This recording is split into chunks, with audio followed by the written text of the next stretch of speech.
Assalamualaikum warahmatullahi wabarakatuh. Baiklah, kita akan melanjutkan materi kita tentang momen gaya, yaitu menghitung nilai momen gaya total yang bekerja pada batang jika pada batang tersebut bekerja beberapa gaya. Assalamualaikum warahmatullahi wabarakatuh. Baiklah, sekarang kita lanjutkan materi kita pada pertemuan sebelumnya, yaitu tentang momen gaya. Kita sudah bahas pengertian momen gaya, rumus momen gaya. Nah, sekarang kita akan lanjutkan ke contoh soal untuk batang jika pada batang tersebut bekerja beberapa buah gaya. Berarti nanti yang kita cari adalah momen gaya totalnya. Momen gaya totalnya tinggal kita hitung aja langsung. Torsi 1 tambah torsi 2 tambah torsi 3 dan selanjutnya. Tergantung nanti berapa jumlah gaya yang bekerja pada batang tersebut. Jika pada batang tersebut bekerja 3 buah gaya, berarti nanti torsinya ada 3. Kalau 2 buah gaya, berarti nanti torsinya ada 2. Nah, sekarang kita lanjut aja ke contoh soalnya. Contoh soal yang pertama. Sebuah batang yang memiliki panjang 140 cm. Pada batang bekerja 3 buah gaya seperti pada gambar. Nanti gambarnya ada di bawah.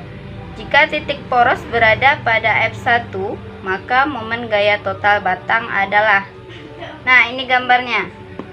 Pada batang bekerja 3 buah gaya. F1 nilainya 20 Newton, F2 nilainya 10 Newton, dan F3 nilainya 40 Newton.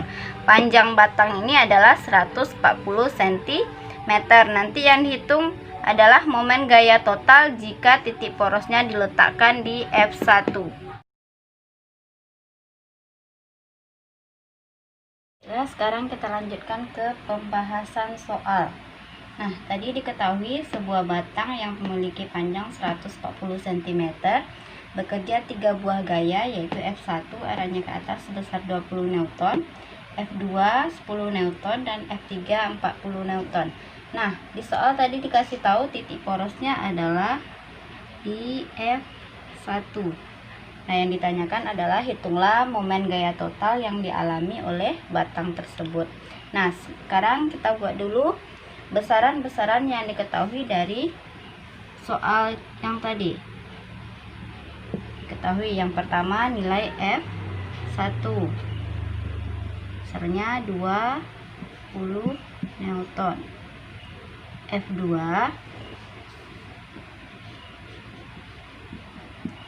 10 Newton dan F3 40 Newton.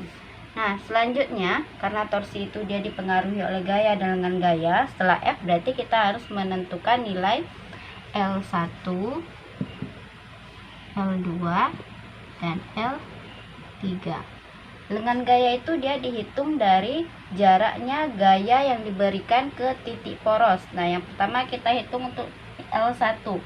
L1 karena dia letaknya di titik poros, berarti panjang lengan gaya untuk L1 itu nilainya adalah 0. Nah, sekarang kita lanjutkan untuk L2.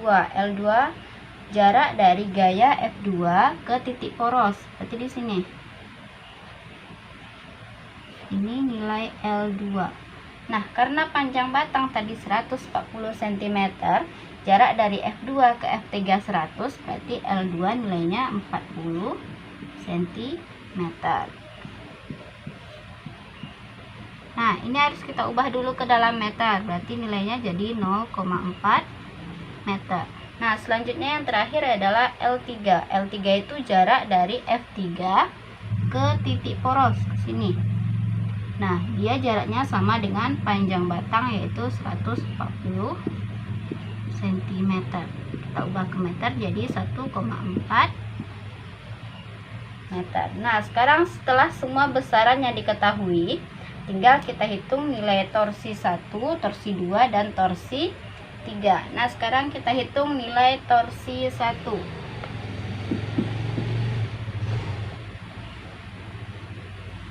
Torsi 1 berarti dia L1 dikalikan dengan F1.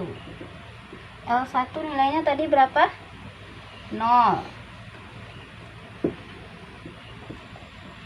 Dikalikan dengan F1 nilainya 20 Newton.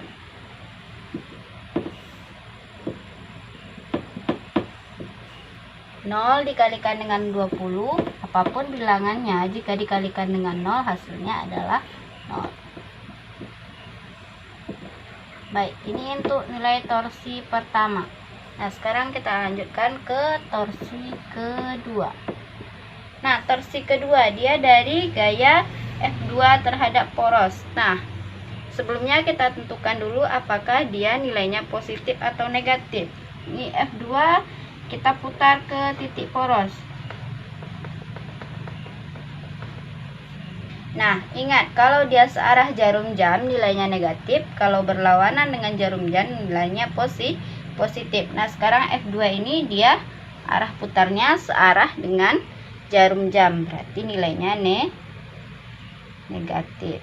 Jadi di persamaannya nanti kita kasih negatif di depannya. Jadi torsi 2 sama dengan negatif L2 dikalikan dengan F2. L2 tadi nilainya 0,4 meter dikalikan dengan F2 nilainya 10 Newton. 0,4 dikali 10 hasilnya 4 Newton meter. Ini ada negatifnya di depannya, berarti hasilnya nanti negatif 4 Newton meter. Nah, sekarang kita lanjut ke torsi ketiga. Sama, kita tentukan dulu arahnya, apakah nilainya positif atau negatif. F3 arahnya ke atas, kita putar dia ke arah titik poros, berarti arah putarnya ke sini. Kalau ini ditarik ke atas, berarti dia berputar ke atas. Nah, arahnya adalah berlawanan dengan arah jarum jam. Kalau dia berlawanan, berarti nilainya positif. Berarti torsi 3 nilainya positif. Positif L3 dikalikan dengan F3. Jadi positif 1,4 meter dikalikan dengan F3, 40 Newton. Nah, ini 1,4 dikali 40 itu sama dengan 14 dikali 4 kan. Ini dikalikan 10, ini 10 nya hilang, jadi 14 dikali 4 hasilnya adalah positif 56 Newton meter. Ini torsi 3. Nah, torsi 1, torsi 2 dan torsi 3 sudah kita dapat nilainya, berarti tinggal kita hitung nilai torsi total. Torsi 1 tambah torsi 2 tambah torsi 3. Masukkan nilainya. Torsi 1 nilainya 0. Torsi 2 negatif 4 Newton meter. Tambah torsi 3 positif 56 Newton meter. 0 tambah negatif 4, negatif 4, negatif 4 tambah positif 56, hasilnya adalah positif 52 Newton meter. Ini adalah nilai torsi totalnya.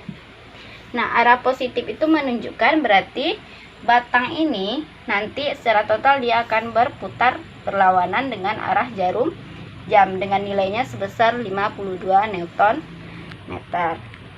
Baik, sekian untuk pembahasan contoh soal yang pertama ini. Jika ada yang belum dipahami bisa ditanyakan. Sekian, assalamualaikum warahmatullahi wabarakatuh.